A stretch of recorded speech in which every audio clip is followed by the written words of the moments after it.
Hey everybody, it's Terrell here, and we're here with the great Dan Waters here. Finally was able to get him, found him across the pond. How you doing, Dan? I'm good. Thanks for having me at last. Yeah, we're glad to have you. Um, like I said, we brought you here today because we had the privilege to read your new Cowboy Bebop comic. And of course, you've done other works such as Lucifer and Assassin's Creed, and also I've read some of your Superman and the new Mm. Batman series that you're working on right now, which I think is really good. Oh, thank you. um, so I guess let's starting off. Question one: what brought you to work on the Cowboy Bebop comic? What drew you to this? Is this something that you always wanted to do? No, it's not something I ever would have assumed would or could have happened. Um, in terms of Cowboy Bebop is a sort of monolith. The original anime at least is a sort of monolith of um, well made media and beautiful art and beautiful storytelling. Um, so I was emailed like way before the actual the Netflix show came out, and I was emailed by Titan, and I'd worked for Titan in the past, and I hadn't done anything to them for a good while, and they just emailed and asked, do you like Cowboy Bebop? And I was like, yes. A storyteller who works in drawn medium, like it's one of the sort of pinnacles of that kind of thing. Right.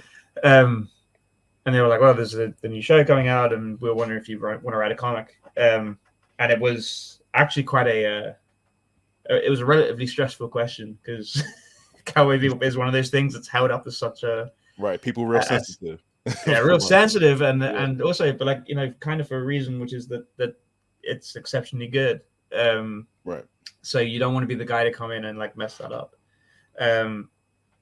So I had to sort of really think about, do I have a Cowboy Bebop story to tell that I think is intrinsically sort of Cowboy Bebop, can't be done elsewhere, and is worth telling.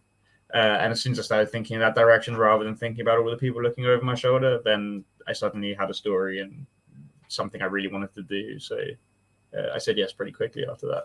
Oh, no hesitation. And obviously you've watched the show. I mean, you did your homework. You watched the show. But And the live action show wasn't out. The whole comic was no, written I'm at the before anime, not the Oh not yeah, even yeah. Multiple times over. It's one of those ones that's really worth it's really worth studying and going back and watching it over and seeing how they do certain Right. things and where they slow things down, speed things up. Like just from a very nerdy like storytelling point of view, it's a really fascinating show.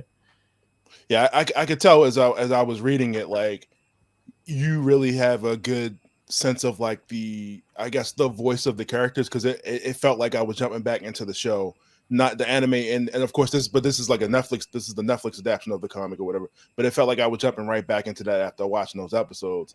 And I was like, why are they always in the casino? Why do they always wind up doing like a heist in the casino? And this particular story is also connected to the syndicate, and the syndicate wanting to use this particular character's technology to be able to do their jobs.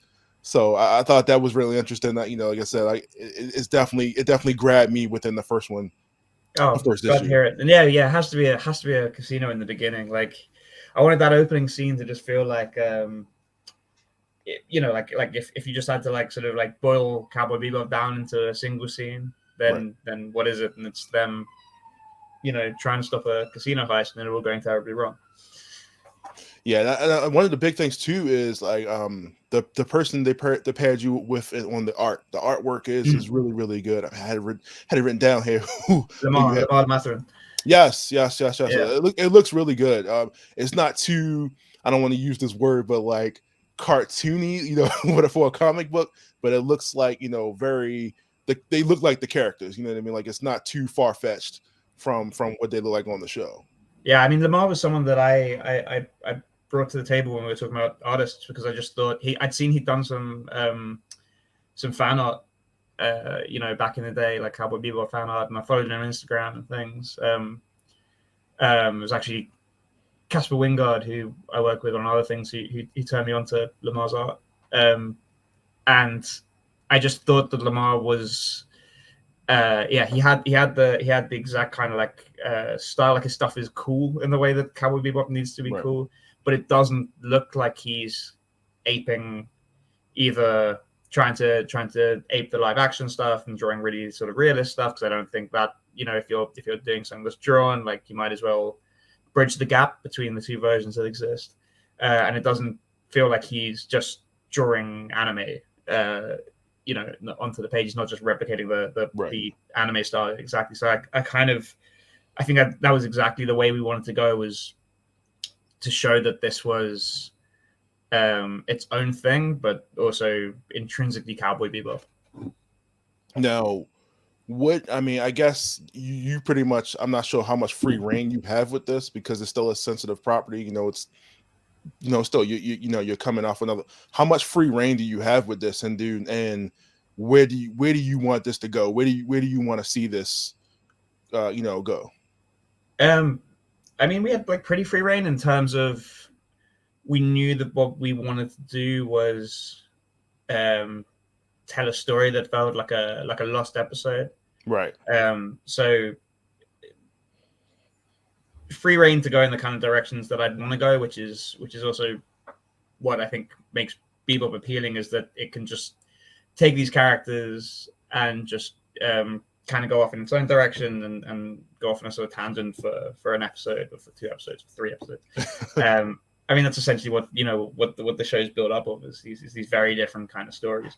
So I think beyond sort of like, we couldn't. I'm pretty sure if we opened the first issue with like Spike getting shot in the head and killed, and the rest of the series was like his funeral, then that might have been a different. They might have had something to say about that. Right. But pretty much, as long as we stayed so true to the characters, to the spirit of Bebop, like we were pretty much allowed to do what we wanted. Oh, that's cool, man. Because usually you kind of read the restrictions, like, you people are just like locked into a box of what they can and cannot do with a certain character. You know what I mean? Like, it's just like, all right, this is what you can do. Like, for example, like, you're currently doing some work for DC. You can only write, but within the guidelines of Batman, but so much you can't change. Certain things about that character. But I mean, it's chaos happening in my house. But there's only, but like writing within the parameters of the character is kind of the job anyway. Like, it's kind of, as in, it would be the job whether you created the character or whether you're writing someone else's character. You want to write, if this character is already sort of popular, or already sort of known for being a certain way, there's just no point in just taking it and breaking it and going, oh, like, I think this guy should just be, another piece of work, and should suddenly start treating everyone like shit or something. It's not it's not the way. It's just not good writing if you do that. If you suddenly have them acting out a character. So I'd never see that as kind of restriction. It's more like that's the job. It's like you're trying to explore something that hasn't been done with the character, or trying to push them in a certain way. Like, we did have one moment which I can't talk about in any details because the issue's not out yet, but towards the end of the series, where one of the main cast does something like relatively drastic. Right. When I originally put that in the outline, I did get a note back from Up on High, which basically said, we're not totally sure they would do that, but we'll wait and see. And then by the time it got to the script, they're like, oh yeah, okay, because it's just, as long as you can see what gets a character from A to B to C, as long as you can see why they would make this decision, then right. I think it's all fair game. Now, I guess, like, and then you got a lot of, so for what I can see, you got some stuff lined up with Titan. What are your plans? I guess, like, what is something that you haven't touched yet that you really want to get your hands on, that you really want to write for? Oh, you mean like license wise? Right.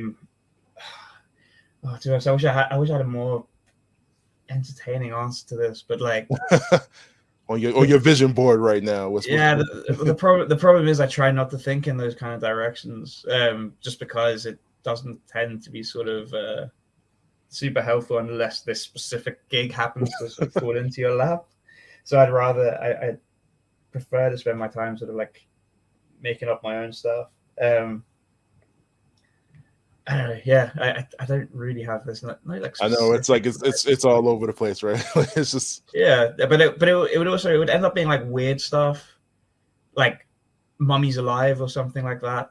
oh wow, that's a big callback right there. I've seen that That since show like is amazing. early '90s. Yeah, very short lived. I had to get up at like 6 Yes, a.m. to watch that show at the time. very short lived. Um, man, that's whew.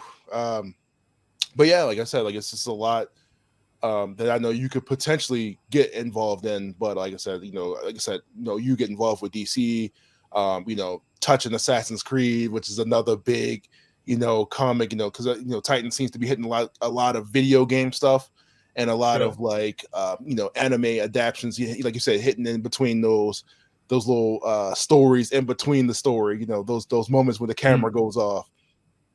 Yeah, those tend to be my favorites. That's when people sort of show you who they are. So that's always the interesting ones to write. Right, and that's why those Doctor Who books are so popular. Yeah, Which are which is because you could do so much in between the episodes, like you said, and what you've done here with Cowboy Bebop, and you could touch an entire era of Bebop that you didn't get to see within those 26 episodes of the show. Because as we know, originally Spike is supposed to die.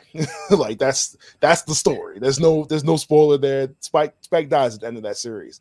You know what I mean? And they show you right off the beginning, like, from the first episode. So you're just kind of living it from the end to the back to the beginning, basically. Like, yeah. I mean, if we're talking that level of spoilers, I mean, yeah, spoilers for what, like 15, 20-year-old show. right, But yeah, like I mean, when the first time I got to the end of like that final episode of Bebop is one of my just favorite things that exists, because it also recontextualizes the whole series, because you go, oh, what I've actually just watched is a 26 episode death scene.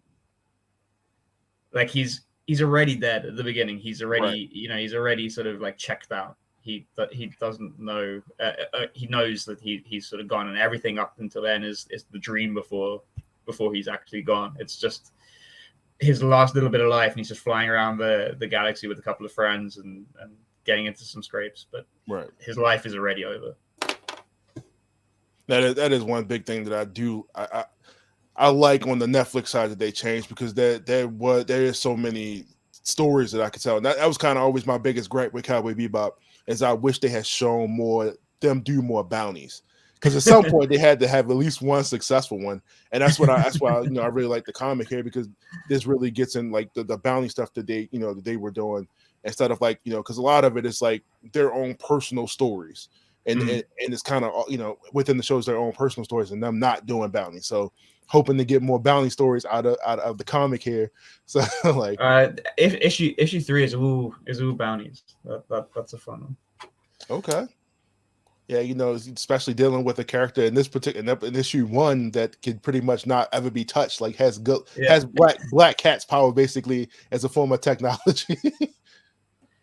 Yeah, the lucky vest. Yeah, the idea Right. you're playing this sort of like luck in the Bebop universe, especially when those three main characters have so little luck to begin with. It really appealed. So yeah, Yeah, that stuff kind of goes the whole way through the book. yeah, that's definitely something that they could really use on the on the Bebop. You see yourself touching Lucifer again?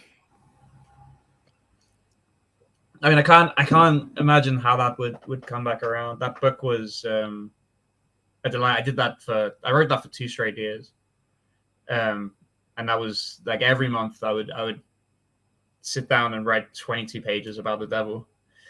every single month for 2 He years. was in a different place at that point. It changes you. It changes him, man.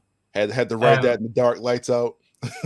I love that character so much, but it's also a thing of like, you write this like very like iconic version of the devil, but then the devil and those sort of concepts like crop up in so much of what I do anyway. It felt like doing a very pure version of that, but Right. yeah. Yeah, I guess I had read a couple of it, because I also, out of like the Netflix show and I guess and Vertigo at the time, like I really hadn't read too much of it. up until seeing your name attached to it, and I got really interested and wanted to read it. But it was pretty good. Like I said, I've always wondered what goes through the mind of a comic book writer, because you guys are on schedule. You have to write ahead of everything. You know what I mean? You have to write weeks and weeks and months ahead of time. So like, how you in the studio pretty much 24/7, just like, okay, come up with a new idea, and obviously you have people to help you, ping ideas off of and stuff like that. So you're not just sitting in the room going crazy. So like, yeah, I've got my studio, White Noise, which is, I mean, we call it a studio, really. It's just a group of writers who call each other up all the time.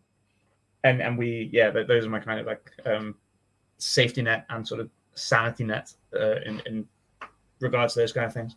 But I also try not to be just working 24/7 and things, because it's just, I think there's a bit of a myth about how that's this sort of great and noble thing, and just shows that you're so like busy and successful and doing great, and sometimes it does happen. You inevitably do slip into those times, because you can't always schedule when a job's going to begin, when it's going to end. Like, it always, everything always takes longer than it's meant to, and all those kind of things do happen, and you do end up in these like crunch periods. But I don't think they're something to aspire to. So I try not to get to that space too much. All right.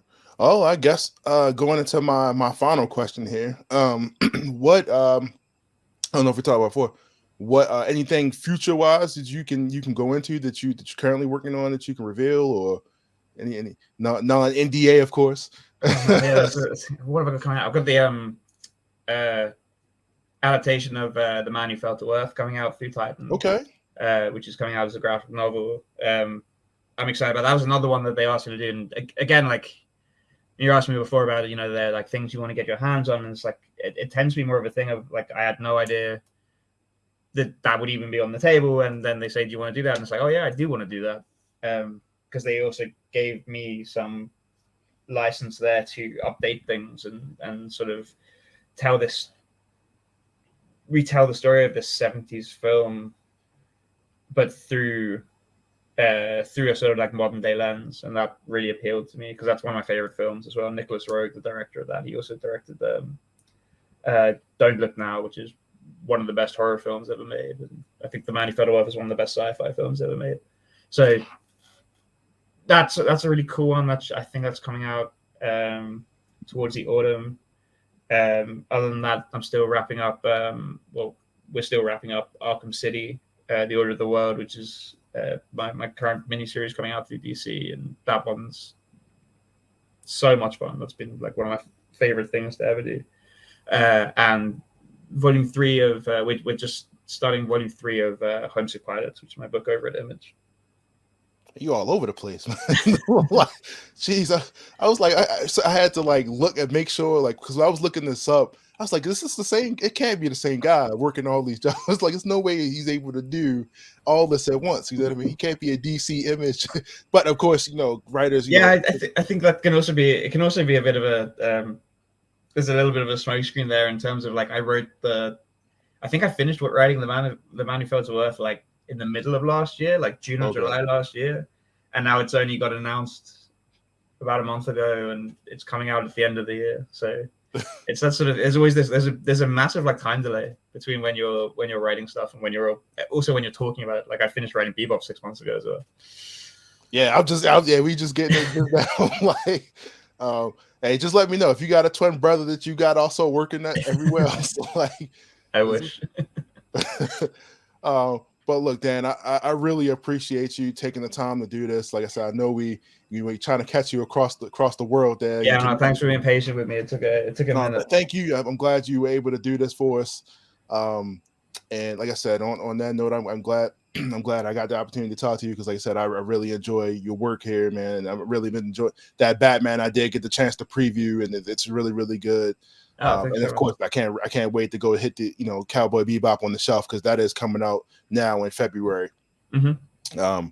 But other than that, like I said, thank you for coming out, for showing up and doing this interview with us. And like I said, that's going to be it for us.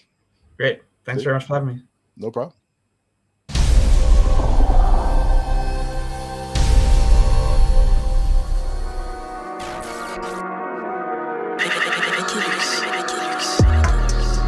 Big gold bell.